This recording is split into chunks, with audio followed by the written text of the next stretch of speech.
บ่ได้เข้ามาหาน้องปูนี่ก็ดนแหละมาเมื่อกี้นี่เจ้าชื่อข่อยอยู่บ่ดอกแก้ว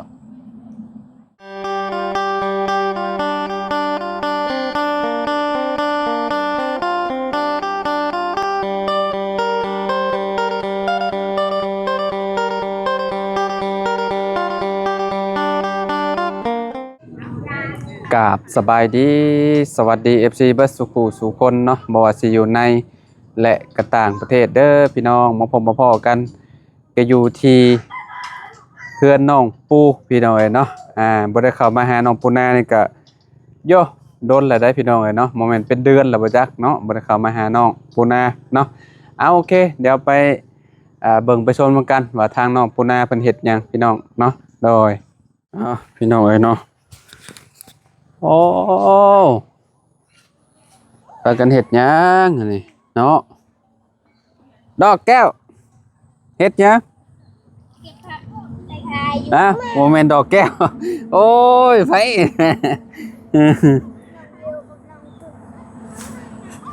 สบายดีโดยเก็บผักเก็บไปเห็ดยังนี่ล่ะขายอยู่บ้านดงโอ้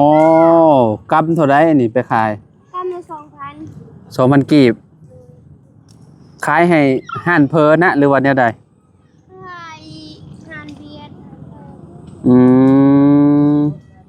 ย่างเลาะขายพร้อมได้เนาะพี่น้องเนาะทุกวันเสาร์วันอาทิตย์น้องเพิ่นสิเก็บผักบุ้งไว้พี่น้องเนาะก็คือมันป่งน้ำบ่ทันบ่จักนี่แถวนี้เด็ดไปขายตลอดบ่จักนี่หากะมื้อนี้ก็สิขายแม่นบ่บ่ได้ปล่อยปลาบ่บุนามีเงินซื้อปลาโอ้ก็เลยบ่ได้ปล่อยพี่น้องเนาะปลาจากธรรมชาติก็น่าสิมีอยู่เห็นบ่อนอยู่เนี่ยอยู่มันขึ้นมาเนี่ยเป็นพวกปลาขอปลายังอะไรมันขึ้นมาจากน้องนั่นน่ะน้องน้องบัวน่ะปลาคอน้องบัวนั่นกับปลาไหลเป็นคำแขนน้องดอกแก้วนี่ผักบุ้งธรรมชาติพี่น้องเนาะ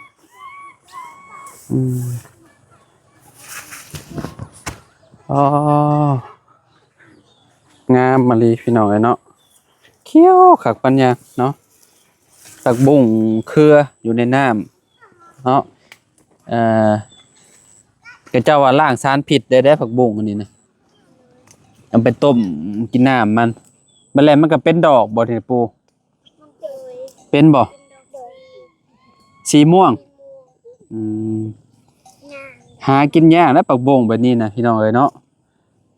โอ้บ่ได้ขอเมื่อปลูกเนาะเมื่อปลูกถิ่มไว้ในน้องนะเนาะดอกแก้วเนาะนี่อันนี้ละนี่งามแท้ๆโอ้เด็ดยาวขนาดนั้นบ่คือบ่เด็ดเอาสั้นฉันนี่งามเอายาวๆมานี่เลยเอาค่อยคิดว่าชุมเจ้าไปเอาไปขายตลอดบ่แม่นเนาะก็เจ้าไผเด็ดไปสาปูแถวนั้นเนาะแถบนั้นน่ะ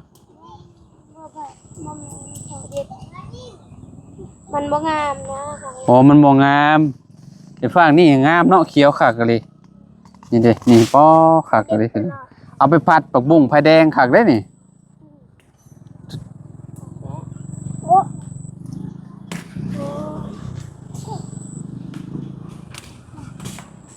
ต้นกล้วยนี่เป็นได้เข้าโรงเรียนฮะอ่านได้อยู่บ่โอ้ปลาพี่น้อยเนาะโอ้บวอยู่บ่ได้เข้ามาหาน้องปูนี่ก็ดนแหละมาเมื่อกี้นี่เจ้าชื่อข่อยอยู่บ่ดอกแก้วบ่จื้อฮะบ่จื้อบ่ชื่อข่อยเจ้าว่าไผว่าเวียดมาซื้อเป็ด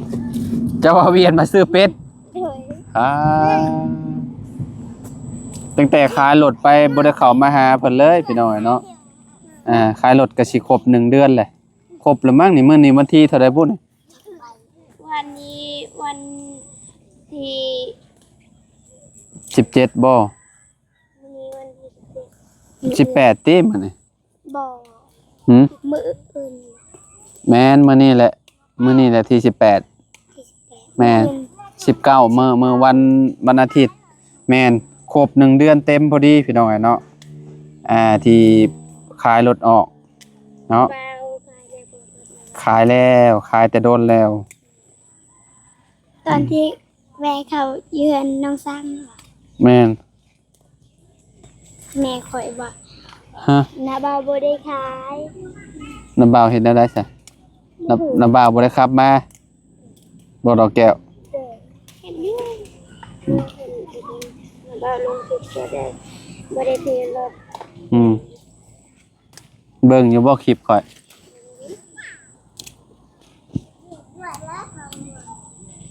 ลกเอาคือเก่าอันบ่น้อง แม่นลกคือเก่าหั่นแหละเดี๋ยวมื้ออื่นก็ได้อ้ายมื้ออื่นเฮาสิแวะเข้ามาดอก เพราะว่ามื้ออื่นสิกลับบ้านประมาณช่วง9:50 โมงนี่นะเดี๋ยวค่อยสิแวะเข้ามาหาดอกแวะเข้ามาหาน้องปูเพิ่นคะแนนอันนั้นเนาะมันบ่อันนั้นมันคือสิงามอยู่เนาะมันใบมันอยากเหลืองๆแล้วมันก็หยุบลงหั่นน่ะพี่น้องเอ้ย พิษมันบ่งกินเลย ฮะ มันเป็นอันนี้บ่งกิน โบ่งกินบ่ แม่ เออ มีตัวบ่งกิน งามเขียววันนี้เลยบ่ได้ใส่หยังบ่ได้ใส่ปุ๋ยใส่หยังเลยพี่น้องเนาะแบบเขียวแบบธรรมชาติอันนี้บ่งกินใบมันเนาะ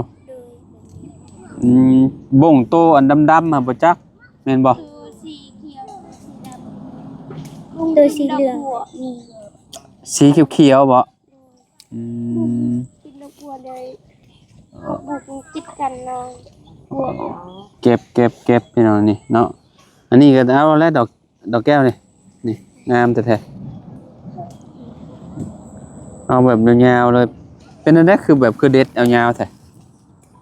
ตัวมันเห็นมันยาวมันยาว อ๋อตรงหมัดสียาวๆเนาะมันจะงามเนาะ เลย อืม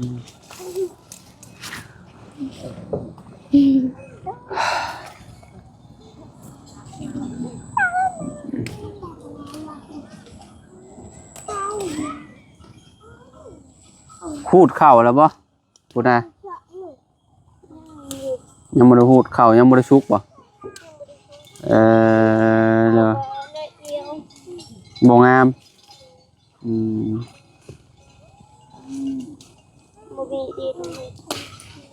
ดุได้น้องดอกแก้วนี่น้องเอ้ยเนาะกับน้องปูนานี่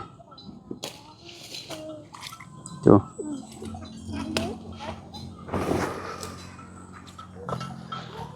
เนาะให้เพิ่นเก็บไปก่อนเนาะไปหาทางพ่อน้องปูก่อนจักเล็กจักน้อยพี่น้องเอ้ยเนาะพี่น้องเอ้ยเนาะตอนนี้ก็โอ้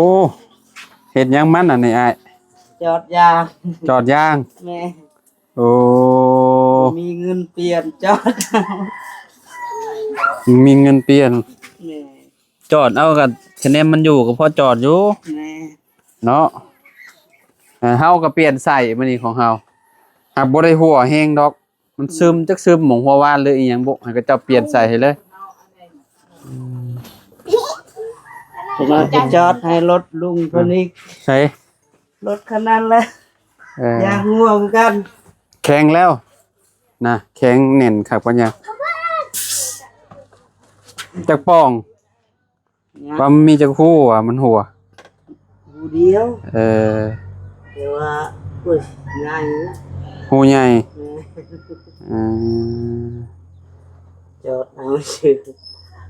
ย างน้ำเลยยางน้ำคักอยู่พี่น้องเอ้ยเนาะ อยากรอ แต่หมองนี้อยากรอดแล้วเนาะไอ้เนาะ แม่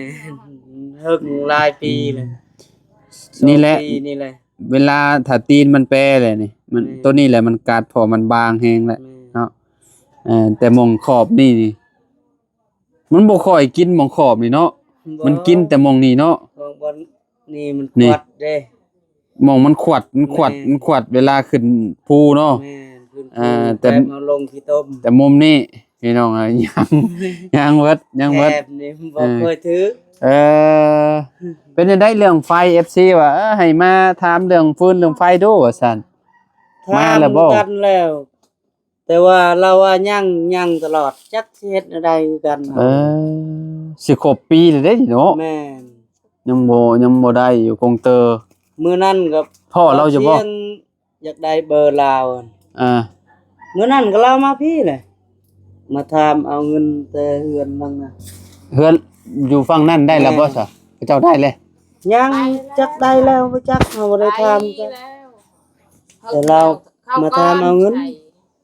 เฮาเอามื้อใดคงเตอเฮาสิมาเอานาเอ้ยว่ะ อืม โอ้ยรอท่าก่อนนะเราว่ะจักเช็ดแนวใดคือกันเฮานี่ ตอนข่อยเข้าข่อยบ่ได้จ่ายเงินสิแบบว่ามาเดินอันนี้เฮาซื้อๆมาเดินแต่ทรายให้เฮาไว้เฮาว่าบัตรนึงอันกองเตอร์มาบ่เด้อเฮาจังสิจ่ายหั้นนะแต่ว่าของอ้ายสมพรเพราะว่าให้จ่ายไปเลย แต่ของน้องน้ำก็มาแล้ว เข้าตำรังเจ้าอีกของน้องน้ำ รักเอ้ย แต่ว่าเพิ่นมาเลยโอ้ก็บ่ฮู้ว่าจักมีจักเจ้าสิว่ามันยังบ่มาคือของเจ้าหั่นน่ะที่ว่าเราไปเดินให้เพราะว่า บ่ฮู้ คนที่เราไปเดินเนี่ยชุมเฮาบ่ได้อันบ่แม่นงานชุมเฮาหั่นน่ะชุมเฮาก็บ่จักเนาะเดี๋ยวยังบ่มาเนาะ ยังบ่ โอ้ ก็มีแต่สิให้เอาเบอร์ให้น้องติดต่ โอ้ยเฮาถามแล้วมื้อนั้นเฮาก็พ่อเฮาก็ลองถามแล้วลองเบิ่งแต่เป็นเดือนแหละเฮาคิดว่ามาแหละเฮาก็เลยว่าบ่ได้พ่อเราก็เลยเข้ามาหาชุมเจ้าอืมหรือว่าต้องรอคือเราเว้าบ่สิครบ เราเอายาก ครบขวบแล้วไหมเบิ้งวันที่จะได้เราเข่าชุมเจ้า บ่จื้อเลย ช่วงขึ้นหลังขึ้นบ้านใหม่เจ้าเนาะ แม่นลังขึ้น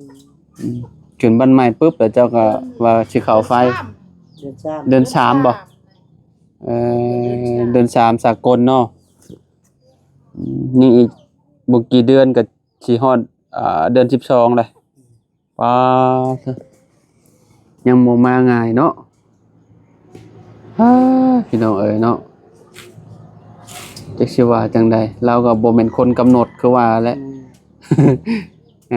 ลาวก็คือว่าลายเวียกอยากเฮ็ดแหน่ก็มันเฮ็ด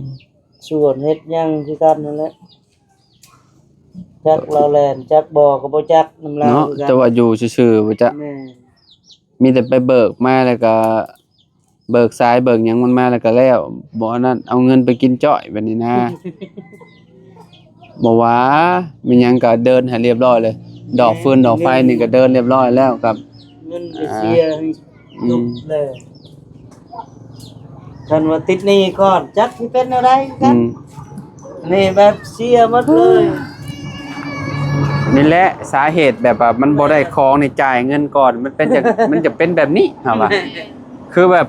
กระเจ้าบ่อยากตามให้เฮาก่อนมันนี่กระเจ้าเอาเงินไปกินน่ะเด้ เฮาเชื่อตัวนี้แนวใดเฮิงก็ญาติแต่เราต้องไปใช้ อืม แต่ว่าเฮานี่แหละอยากใช้เอง อืม แบบ เอ้า นี้ เฮาก็อยากใช้แหล้วมันลนแหละเด้ มันโดนคือพ่อคือกันลาวหมดเลยใส่ โดนแนวนี้เลย โดนแฮงซำนี้บ่ไปแล้วจะบ่แล้วก็มาเอง มาเองจนบ่ฮู้แล้วนะมันมา อันนี้ก็คือกันเนาะ แม่ จุมเจ้าจนลืม จนลืม ว่าสิได้ตอนใดหั่นน่ะ เอาถามเล่าเราว่าช่วงนี้ยาก อืม คือตะพิดอันง่ายอยู่เรา อืม ว่า อืม ยากเขามาแต่แข้งพุ่นเราว่า อืม เขาส่งตรงเตอร์ เอ้ย บ่แม่นว่าเอาอยู่เมืองคือแต่เก่า แต่เก่าว่าเบิกมาได้เลยเนาะ แม่ เอ้าก็มีแต่รอเบิกอีกเนาะอ้ายเนาะ แม่รอเบิ่ง รอเบิ่งรอ ได้ เห็นได้เฮาเนาะถ้าโทรถามเราแล้วก็ว่ายังบ่มาก็ว่าคือเก่าอยู่หั่นน่ะพี่น้องเอ้ยเนาะเอ้าปานนี้ไปเบิ่งผู้ทางน้องๆเพิ่นขึ้นมาแล้วแต่น้องพี่น้องเอ้ยเนาะตสิได้จักพันเด้นี่เนาะอืม อืม เขาเนี่ยเขามา เอามีกินแรงด้วยกินแรงพี่น้องเอ้ยเนาะกำใหญ่ปานใดอันนี้น่ะน้องปูบ่กำใหญ่ปานใดบ่อันเฮ็ดกำ 2,000น่ะ ก็ใหญ่ คือบ่เฮ็ดกรรม5,000โลดเขาบ่ซื้ออ่ะขออนุญาตแน่เนาะบ่ได้ยินพี่น้องเนาะกรรมซองนี่ซำนี้บ่ โดย ซำนี้บ่ บ่ดักกว่านี้นะ กว่านี้อีกมีกว่านี้ ประมาณซำนี้แหละ ซำนี้กรรม2,000 โดย อ๋อโตพี่น้องเอ้ยเนาะ ซำนี้2,000 ซำนั้นโอ้ยมันก็เทศกินแล้วบัดนี้เนาะ 2,000 กีบกินกับตำมะฮุงนี่สุดจัดเลยเด้อนี่แซ่บ โดย เนาะเนาะหายากนะผักบงบัดนี้นะอยู่ในบ้านนะบ่าวบ่ได้อยากมีแล้วผักบงบัดนี้นะอยากได้อันเครือจักเครือหนึงมาถิ่มไว้อยู่ในอันหนองก็จะคัก มื้ออื่นจะเอาให้กันนะบ่ มันอันนั้นมันเอาเมื่อลำบาก ใช่เป้า ฮะ ใช่เปล่า ใส่เป้าก็ลำบากเพราะว่าเสื้อผ้าเฮากันนี่ก็อันนั้นถุงหนึงเลย ไว้ตั้งหน้าเอาน้อยเดียวก็ได้นะมันติดถือแล้ว แม่ค่อยเอาเจก่อนน้อย เอาประมาณเครือหนึ่งนี่ก็ได้แล้ว เครือเดียวเนาะ แม่ เด็ดใบมันออกเบิดเนาะเด็ดใบมันออกเบิดเนี่ยจงไว้แต่อันนั้นมันซื่อๆขนาดเนาะได้อยู่ดอกเนาะ เครือตัวแก่